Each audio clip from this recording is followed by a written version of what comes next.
20 years ago, when I was 5 going on 6, I dressed up as Pennywise the Clown for Halloween. I wore the costume all day due to my school letting us wear them for parties in our classes.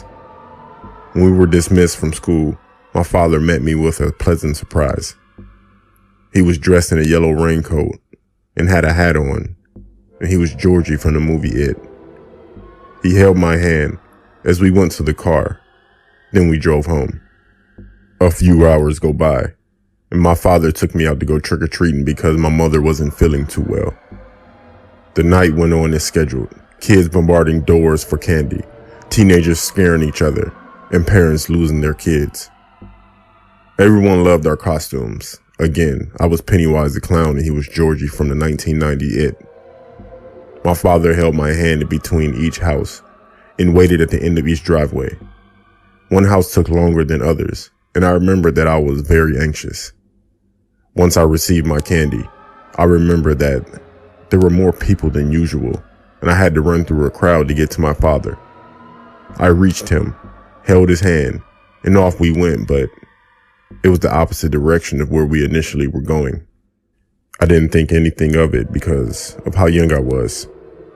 We went down one of the dark back streets where our garbage was picked up for some reason, and we were walking unusually fast. I remember that I said, "Daddy," but my father started moving faster and didn't answer me. Then all of a sudden, I heard my name yelled out from about 25 yards behind us, and it was my father's voice. I looked back and it was my father.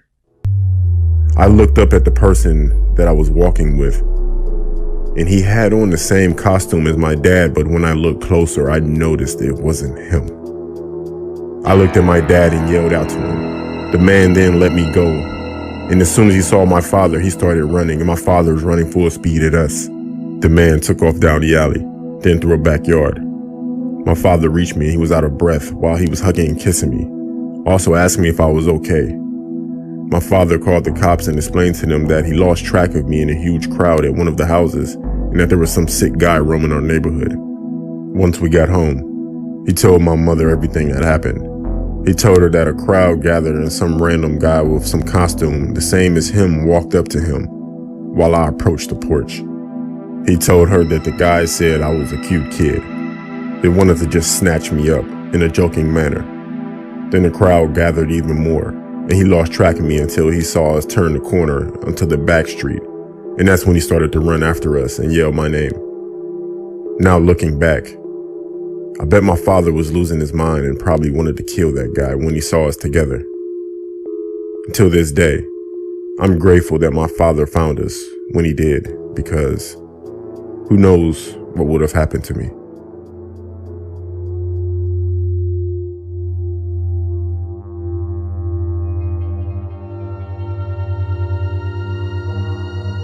When I was a kid, I loved Halloween. I went trick-or-treating up until I was 12. My last time going trick-or-treating, I went with my friend Drew. He loved Halloween as much as I did. This Halloween, everyone seemed more wild than usual, but it was Halloween and that's how teenagers act, I guess. We went to a house that had a flashlight lit on the front porch, but no candy. We noticed that everyone stopped at the end of the walkway. They kept walking past the house once they noticed that there wasn't any candy. Not us. I told Drew we should check it out. Or we should just let these people know to turn their light off because it's confusing people. Approaching the house, we noticed that none of the lights were on in the house. As Drew was set to knock on the door, one of the front windows raised just a little bit, and the blinds moved back about an inch. Drew put his hand down, and the both of us looked at the window. Then the voice said, "Hey, just come in for the candy." The door opened a bit, and by surprise, Drew walked in like a dummy. I asked him why he was going in, and he said, "I want some candy." As he turned to answer me, someone put their hands on his mouth. I immediately ran forward to help him, then I heard multiple voices yelling, "Grab him." The door shut. I could hear wrestling sounds. Drew was fighting these guys. I started yelling, screaming, and banging on the door, but I couldn't get in. I didn't have a cell phone, so I ran down the street asking people to help, and that my friend was in trouble. Everyone laughed and were telling me that they're not falling for it. I got a block away and I ran into a police officer. I told him what was going on, but he was very skeptical due to it being Halloween. He put me in his car, and I showed him where the house was. As we were pulling up to the house, I saw my friend's body on the front lawn with people just walking past. I started yelling and screaming to the cop that it was my friend and he needs the help. The police officer believed me once we got up to my friend. He was bloody. Luckily, he was alive, but those guys beat him pretty badly. Then they dropped his body and left. The police officer told us that the house was abandoned, and that's why we didn't notice any lights on. My friend is pretty much scarred for life, especially being that people were walking past him as if he were a Halloween ornament and laughing. But luckily, that cop listened to me. And honestly, I haven't celebrated Halloween since.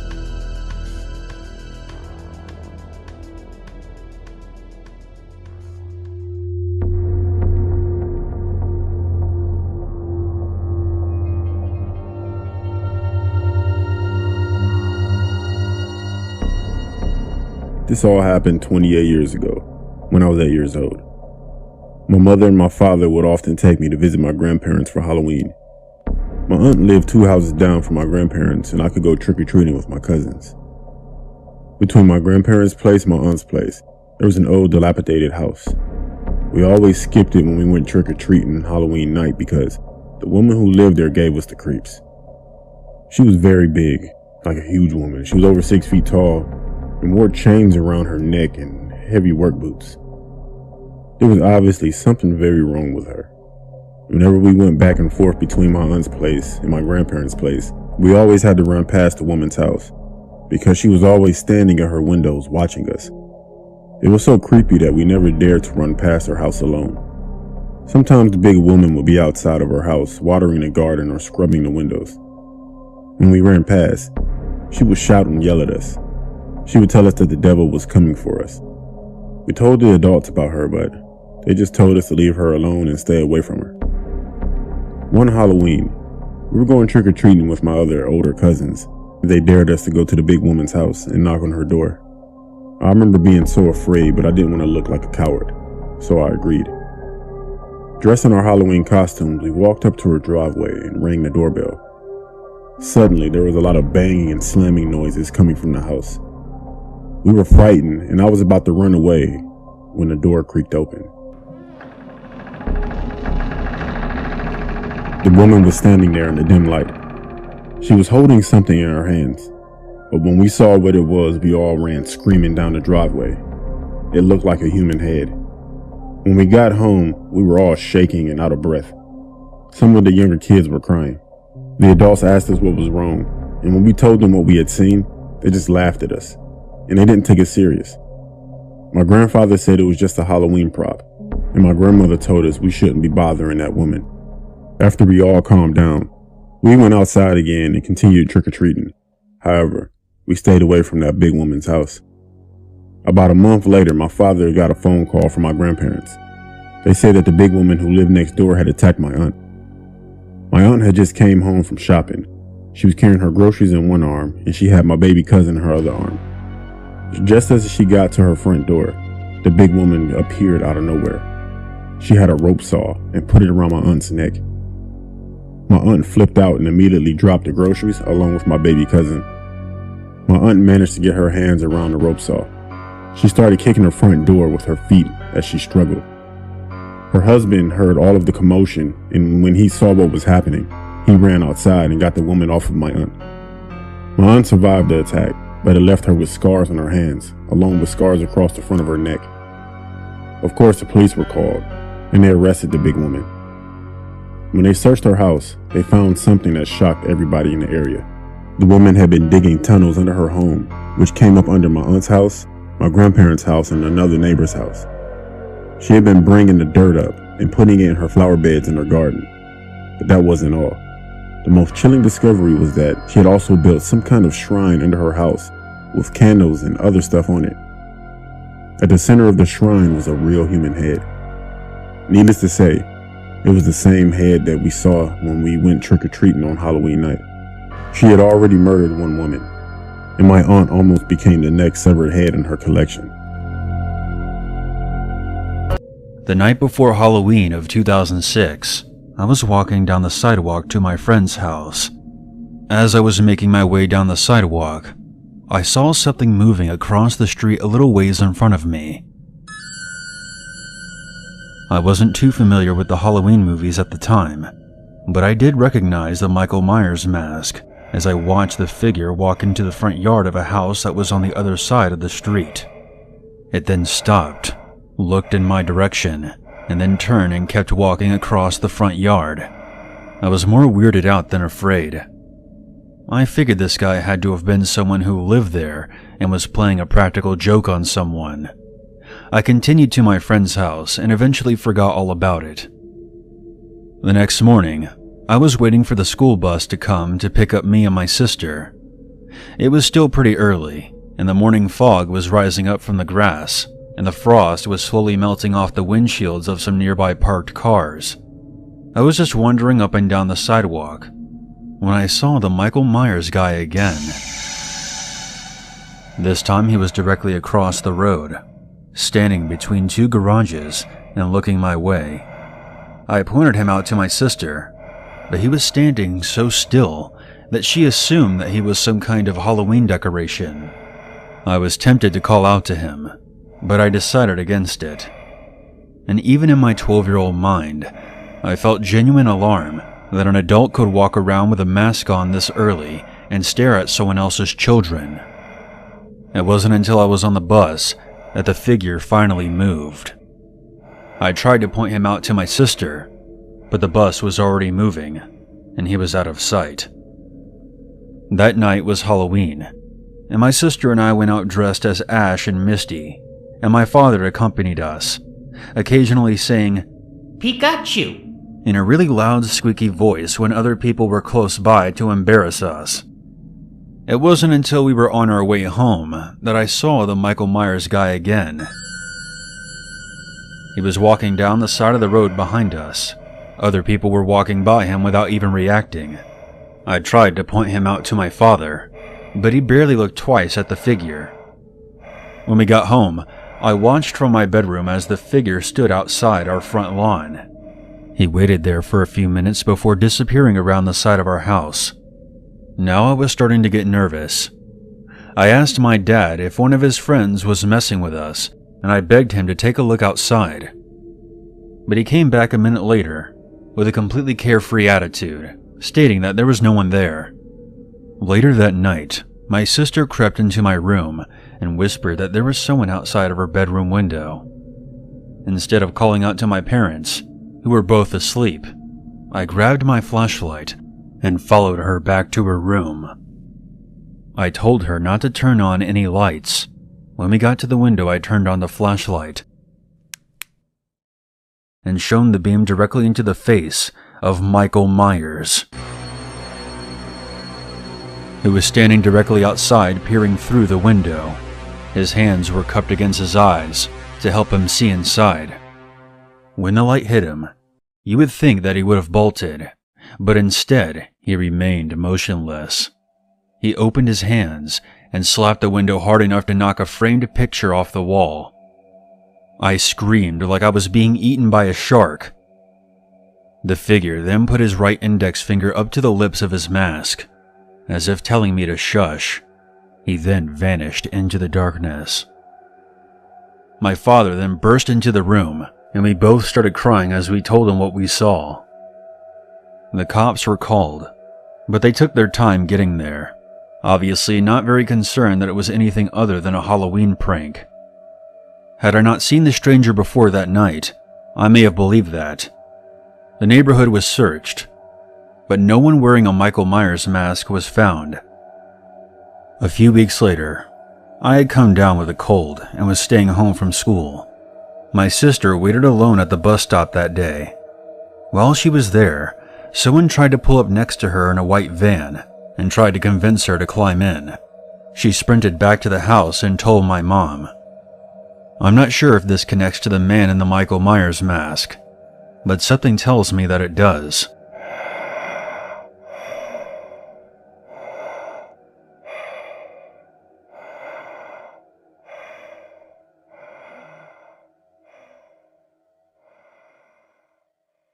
I think for any American teenager, starting high school has to be one of the most stressful, daunting experiences of their entire education.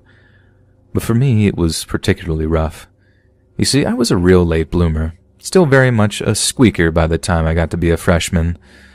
While the boys my age were getting growth spurts and sprouting facial hair, I could easily have still passed for like 11 or 12. I mean, I got caught up eventually, don't get me wrong, but there are pictures of me from back then that my current roommate has seen, and he jokes that I had the body of an anorexic bikini model. I'd like to argue to the contrary, but honestly, that's not far off. So unfortunately, I was an obvious target for bullying seniors, the worst of which was this big slab of meat with red hair named Josh. Josh used to push me into lockers on a daily basis like, "Are you sure you're old enough to be here, short stuff?" And I was in absolutely no position to be able to defend myself. So this goes on for like a month, and each time I get sicker and sicker of how he's treating me. It's not like I was a total pushover either. Despite my small stature, I'd managed to deter any potential middle school bullies by being something of a pint-sized brawler.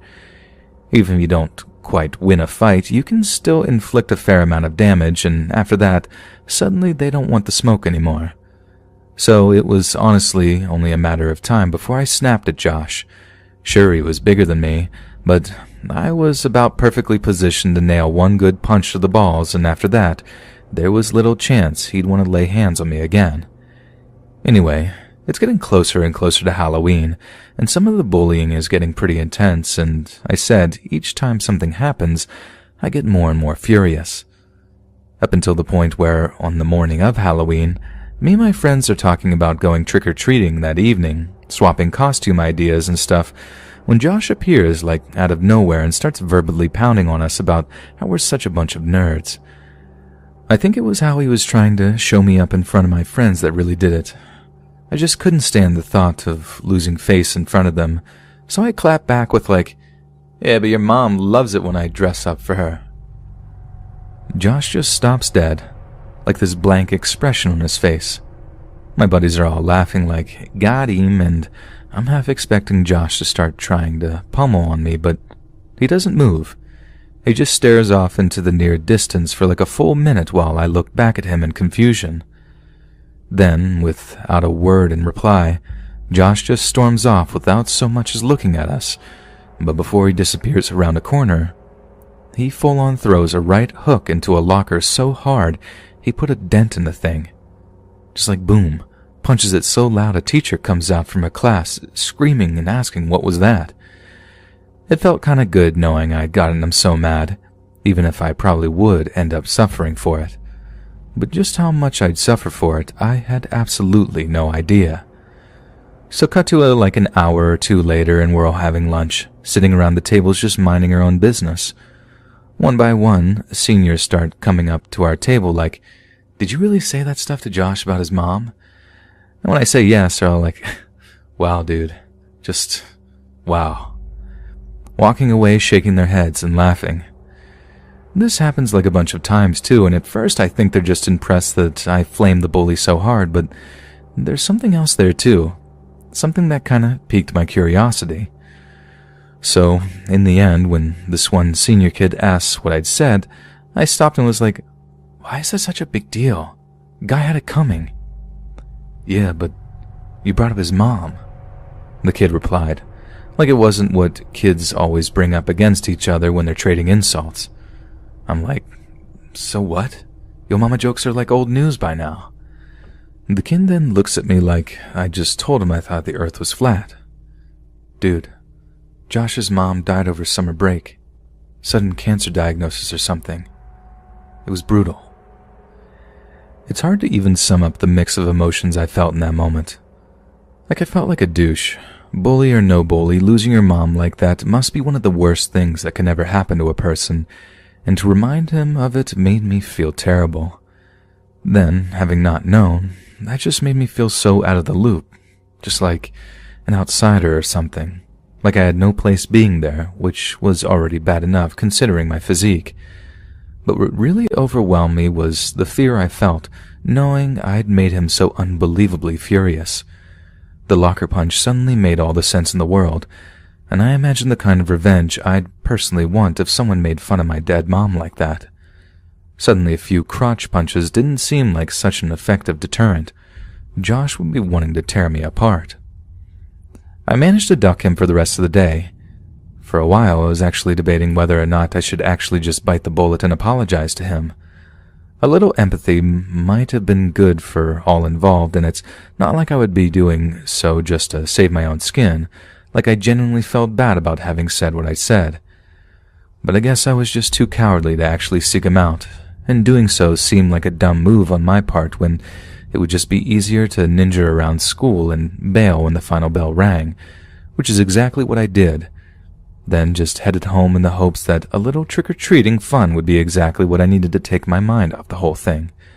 Besides, it was a Friday, and whatever was going to happen over the mom insult fiasco was at least going to have to wait until Monday. I'd gotten myself what was essentially a stay of execution. So like I said, that night was Halloween, and me and a few buddies had planned on going trick-or-treating together. It was a good time. I mean, anything involving free candy always makes for a good time, right? And the night was going smoothly, right up until we stop at a crosswalk where this car is pulling up. The car stops, and we step out into the street as we start to walk in front of it. Then right as we're on a level heading with it, one of my buddies is like, "Don't look, dude," under his breath, nudging me and pointing towards the car. And naturally I look. Big mistake. Because who sat in the driver's seat of that car cruising around on Halloween night with his buddies? Of all the people on the face of Earth that I really didn't want to run into that evening, it had to be them sitting in their car at the crosswalk. That's right, ladies and gentlemen. It was the slab of meat, Josh. And right then, as I'm perfectly positioned in front of his car, we lock eyes with one another. Obviously, I'm wearing a costume, but no mask, so although it takes him a minute of being like, "Why does this little runt seem familiar to me?" he does actually recognize who I am. Now, I knew he was going to be mad, but I didn't expect him to be this mad, because as soon as it hits him that it's me walking in front of the car, he guns his engine and just lurches forward, actually trying to straight up run me and my friends over. We managed to run out of the way just in time, and he heads up the street while onlookers are like, "Oh God, did you see that? Those poor kids almost got hit," and stuff, while we watch from the sidewalk as he does a very illegal U-turn before coming right back at us. We just start running down the sidewalk, trying our very best to escape, but the dude was in his car, so we stood absolutely no chance of getting away from him. Josh just guns it past us, cutting off our route of escape, then jumps out of the car to give chase. He was a big dude, but Jesus Christ was he fast. So needless to say, he catches up to me in like no time at all and just tackles me down onto the sidewalk. Then, as you can probably guess, Josh then proceeds to beat the goo out of me, with me shouting, I'm sorry, I didn't know," the whole time. Like he's just raining blows down on me, kicking me while I'm balled up on the sidewalk, when I hear something I still feel kind of conflicted about. He's grunting and cursing at me for a while, but then I hear something else. He's like whimpering or something as he's hitting me. Then his voice starts to break while he's calling me all kinds of names, and I come to realize that he's actually crying. It was weird. I could have at least tried to get up and make a run for it, but I didn't. I just shut up and let him wail on me for a while because honestly, I felt like I kind of deserved it. I know that probably sounds really dumb. He was a bully, and he's probably still a bully now, but yeah, there it is. I just felt really sorry for the guy. No one deserves to lose their mom like that. No one. He only stops beating on me when he's actually full-on ugly crying, then he heads back to his car and just drives off into the night. My trick-or-treating partners had long since ran off, leaving me alone and bloodied on the sidewalk, trying and failing a few times to find my feet. I mean, I didn't blame them. Hearing that car engine revving behind us was one of the scariest experiences of our lives, but yeah, I was all alone at that point. So like I said, it took me a while to be able to stand up enough to start my walk home. But not until I gathered up some of the candy that had spilled out of my sack during the beatdown, which was going to be badly needed for some soul-soothing that night. I snuck in, dodged my parents, and told them the next morning that my bruises were just down to us play fighting and trying the kind of stuff that you don't try at home was all about. Mom was mad, but it meant I didn't have to tell them something that I was deeply ashamed of. Yeah, maybe it was like an unprovoked thing. Just Josh being the monster that he was. I'd have to tell them the truth, but given the circumstances, it had probably come out that I had insulted this kid's dead mom, in which case I wouldn't have a leg to stand on. But there it is. It was the scariest thing to happen to me for that Halloween and really any Halloween to come after. And the bullying didn't stop, but then again, when does it ever?